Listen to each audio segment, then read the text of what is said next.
জাতিস্বর এই শব্দটি শুনলেই সঙ্গীতপ্রেমী বাঙালির যার কথা মনে পড়ে সেই কবি সুমনই এবার জাতিস্বর ছবির সঙ্গীত পরিচালক। সৃজিত মুখোপাধ্যায়ের নতুন ছবি জাতিস্বর।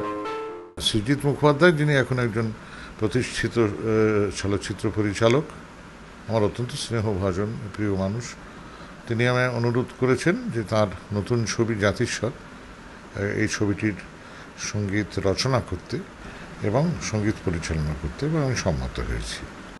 ছবিতে অ্যান্টনি ফিরিঙ্গির জাতিস্বরকে দেখতে পাবেন দর্শকরা, আর সেই চরিত্রে অভিনয় করবেন প্রসেনজিৎ চট্টোপাধ্যায়।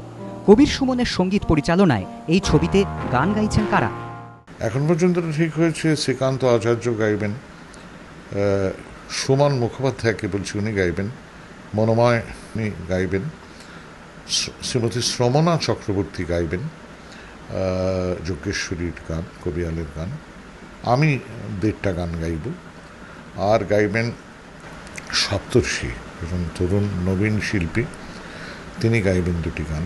এরকম ছবিতে থাকছে 13টি কবিয়াল গান, যার প্রত্যেকটি সুর করেছেন কবির সুমন। থাকছে তাঁর লেখা 2টি নতুন গানও। নীলাঞ্জন সেনগুপ্ত, এবিপি আনন্দ, কলকাতা।